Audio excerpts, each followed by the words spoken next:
Welcome back for another video blog. It's Victor and Matt from the 110 Sports Podcast. The matchup of the millennium, it was dubbed, happened this past weekend, LSU and Alabama, and it ended in overtime.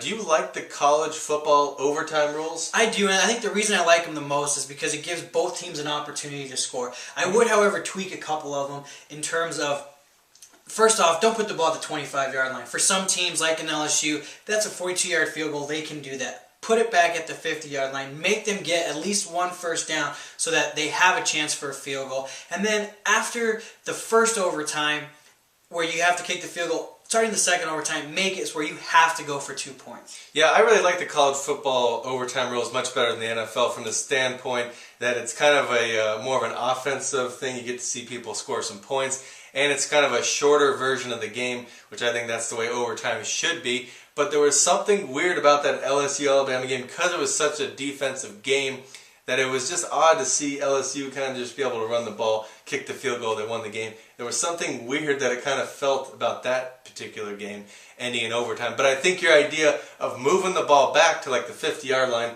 would be kind of ideal for the college game, and I think would bring kind of the perfect overtime rule. So maybe Mark Emmert or someone in the NCAA is going to listen and tweak the rules. Maybe they can do that. Coming up on our next show, episode 128, we have former Washington State quarterback and NFL bust Ryan Leaf. He'll be on the show with us. We'll discuss a whole lot of topics with him, so join us episode 128 on 110sportspodcast.com. We'll see you then.